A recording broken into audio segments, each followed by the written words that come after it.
வாழ்க வளமுடன். முகையூர்லேருந்து ராஜமாணிக்கம். மண்ணும் பயனுற வேண்டும், அதில் வாழ் மக்களும் பயனுற வேண்டும்.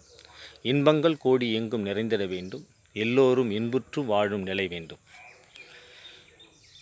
குறிப்பாக இந்த விவசாயிகள் அதிகமாக லாபம் எடுக்கணும். காடு கழனி ஓட்டி வந்து கால் வயிற்றுக்கும் அரை வயிற்றுக்கும் கஞ்சி குடித்து காலமெல்லாம் உழைத்து வரும் இந்த விவசாயிகள் அதிக லாபம் எடுக்கணும். அதே போல் அவங்க உற்பத்தி பண்ணுற பொருட்களை மற்றவங்களும் அதை எல்லோரும் பயன்பெற வேண்டும். இன்றைக்கி நான் என்ன சொல்ல போகிறேன்னா, இந்த மொச்சை சாகுபடி இதனுடைய நன்மைகள்னால் விவசாயம் எப்படி செய்கிறது, இதை பூச்சி நோய் தாக்கத்தை எப்படி கண்ட்ரோல் பண்ணி அதிக லாபத்தை எடுக்கிறது. இந்த மொச்சைகளில் நன்மைன்னு சொல்லக்குள்ள நிறைய நன்மைகள் இருக்குதுங்க. இதில் புரோட்டீன் சத்து இருக்குது. இது ஒரு கொடி வகை பயிர் தான், அவரை இனத்தை சேர்ந்தது. அவரை இலை மாதிரியே இருக்கும். இது அதிக மருத்துவம் கொண்டது. இதில் ஒரே ஒரு பிரச்சனை தாங்க. என்ன பிரச்சனைனா வாயு பிரச்சனை மட்டும்தான், வேறு ஒன்றும் இல்லை. இந்த வாயு பிரச்சனைக்கு ஒரு பிரச்சனையும் இல்லைங்க. நீங்கள் இஞ்சி, பூண்டு, பெருங்காயம் இதெல்லாம் நீங்கள் சேர்த்துக்கிட்டிங்கன்னா இது ஒரு பிரச்சனையும் கிடையாது. இந்த வாயு பிரச்சனை ஒரு பக்கம் இருந்தாலும் இதில் நன்மைகள் அதிகமாக இருக்குதுங்க. கால்சியம் இருக்குது, இரும்பு சத்து இருக்குது, அமினோ அமிலம் இருக்குது, போலிக் அமிலம் இருக்குது.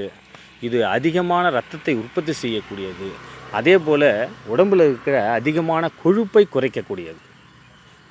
குறிப்பாக இதை சொல்லணும்னா, இந்த இன்றைக்கி அதிக பேருக்கு பிபி இருக்குது அப்படின்னு சொல்கிறாங்க. இதை இந்த அடிக்கடி நீங்கள் ஒரு கப்பு ஒரு நாளைக்கு இதை சாப்பிட்டு வந்தீங்கன்னா கண்டிப்பாக இந்த பிபி குறையுங்க. நீங்கள் சாப்பிட்டு பாருங்கள். நீங்கள் சாம்பாரில் போடுங்க, பொரியலாக வச்சு சாப்பிடுங்க, காரக்குழம்பு செய்யுங்க, அவிச்சு சாப்பிடுங்க, எப்படி வேணால் சாப்பிட்லாங்க. ரொம்ப டேஸ்ட்டாக இருக்கும். குழந்தைகளும் நல்லா விரும்பி சாப்பிடுவாங்க. சரி, இதை எந்த பருவத்தில் பயிர் வைக்கலாம்னா, ஜூன் ஜூலை பருவத்தில் நீங்கள் இதை பயிர் வைக்கலாம். ஒன்றும் பிரச்சனை கிடையாது. ஒரு கிலோவுக்கு ஒரு ஏக்கருக்கு எத்தனை கிலோ வேறு அப்படின்னா, இது 8 கிலோவிலேருந்து 10 கிலோ வரலையும் நீங்கள் விதைக்கலாங்க. ஒரு பிரச்சனையும் கிடையாது. சார் எப்படி விதைக்கலாம்? நீங்கள் விதைக்கிற மாதிரியும் விதைக்கலாம். அடுத்தது சால் போட்டு வைக்கலாம். சால்னால் ஒரு 3 மீட்டர் இடைவெளியில் நீங்கள் நெடுக்க போட்டு விட்டிங்கன்னா அது வளருங்க. ஒரு பிரச்சனை இல்லை. இதுக்கு 6 மாதம் ஆகும். இந்த 6 மாத பயிர் கூட முன்னால் இது செடியாக தான் இருக்கும். 3 மாதத்துக்கு அடுத்து தான் இது பூ எடுக்கும். பூ எடுத்த பிற்பாடு தான் காய் வைக்கும். இந்த 3 மாதம் இது செடியாக இருக்கக்குள்ளே அதுக்கு முன்னே என்ன சின்ன செடியாக இருக்குள்ள என்ன பயிர் வைக்கலாம் கூடவே அப்படின்னா, நீங்கள் கம்பு விதைச்சிட்றீங்க, தினையை விதைச்சிட்றீங்க. அது வளரும். அதுவும் நல்ல பலனை கொடுத்துச்சின்னா அதை அறுத்துறீங்க. நீங்கள் தட்டுக்கிட்ட ஒன்றுமே அறுக்க தேவையில்ல, ஒன்றும் தேவையில்லை. அது கொடி படருங்க. தட்டு இருந்தாங்க சூப்பராக வளரும். மேலே கொடி நல்லா படர்ந்து சூப்பராக வளரும். சரி, அக்டோபர் நவம்பர் மாதத்தில் இது நல்ல செடி நல்லா படர்ந்து, இதுக்கு முன்னால் நீங்கள் விதை நேர்த்தி செஞ்சாங்க வைக்கணும். விதை நேர்த்தினா ஒன்றும் பிரச்சனை இல்லைங்க. கார்பன்டைன் பேசினில் கொஞ்சம் வாங்கிட்டு விதையை நீங்கள் ஒரு 24 மணி நேரம் வச்சு நீங்கள் விதைச்சிங்கன்னா கண்டிப்பாக இந்த மஞ்சள் நோவு வராதுங்க. மஞ்சள் நோவு வந்தாலே, பூஞ்சான நோவு வந்தாலே கண்டிப்பாக இந்த மகசூல் பின்னால் குறையுங்க. அதனால் மஞ்சள் செடி இருந்தாலும் பிடுங்கி போட்டுடலாம். ஒரு செடி 2 செடி இருந்தாலும் பிடுங்கி போட்டு நீங்கள் பயிர் பராமரிப்பு பண்ணிக்கலாம். ஒன்றும் பிரச்சனை கிடையாது. அப்போ செடி நல்லா வளர்ந்துட்ட பிற்பாடு இந்த சங்கு வைக்கிற டைமில், அதாவது நவம்பர் மாதம் தான் இது வைக்கும். நவம்பர் மாதம் வைக்கக்குள்ளே நவம்பர் மாதம் ஸ்டார்ட் ஆகும். அப்போ நீங்கள் என்ன பண்ணுறீங்க, ஒரு டிஏபி கரைசல் கொடுக்குறீங்க. டிஏபி கரைசல், இந்த டிஏபி கரைசல் கொடுத்தீங்கன்னா பூ எடுக்கிறதுக்கு டானிக்கும் சேர்த்து கொடுக்கலாங்க. இன்னும் தப்பு இல்லைங்க. நிறைய பூ எடுக்குங்க. அப்போ நிறைய பூ எடுத்தால் தானே உங்களுக்கு நிறையா மகசூல் கிடைக்கும். ஆமாங்க.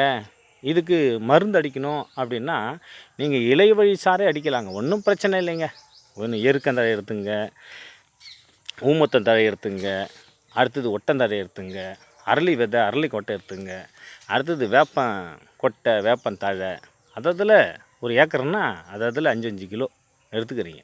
நல்லா கோமியத்தில் ஒரு 10 கிலோ 10 லிட்டரு இல்லை 5 லிட்டர் கோமியத்தில் நல்லா ஊற வைக்கிறீங்க. 15 நாள் 20 நாள், ஒரு 20 நாள் இல்லை, 1 மாதங்க, 2 மாதம் கூட ஊறின காட்டுறோம். ஒன்றும் தப்பு கிடையாது.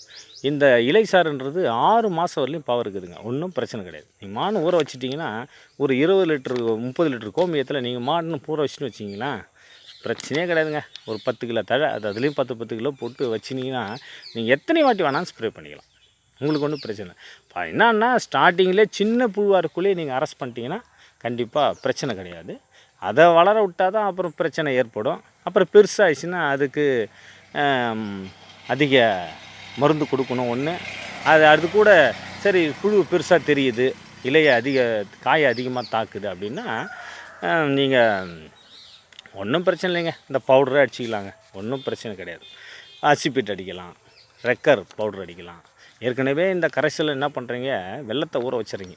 ஒரு ஏக்கருக்கு 2 கிலோ இந்த தழையெல்லாம் போட்டு நீங்கள் ஏற்கனவே ஒரு ஏக்கருக்கு 2 கிலோ வெல்லம் போட்டு வச்சிங்களேன், பிரச்சனையே கிடையாது. அது கூட வேணால் மருந்து அடிக்கக்குள்ளே டேங்கில் ஊற்றக்குள்ளே தனியாக இந்த அசிபேட் பவுட்ரு இல்லை ரெக்கரு இந்த லார்வின் பவுட்ரு இதை வேணால் சேர்த்துக்கலாம். ஏன்னா தழை கூட ஒன்றா இந்த கரைசல் கூட ஒன்றா சேர்க்கக்கூடாது. சேர்த்தா இதனுடைய பவர் கம்மியாகிடும். ஏன்னா இது இயற்கை, இது செயற்கை.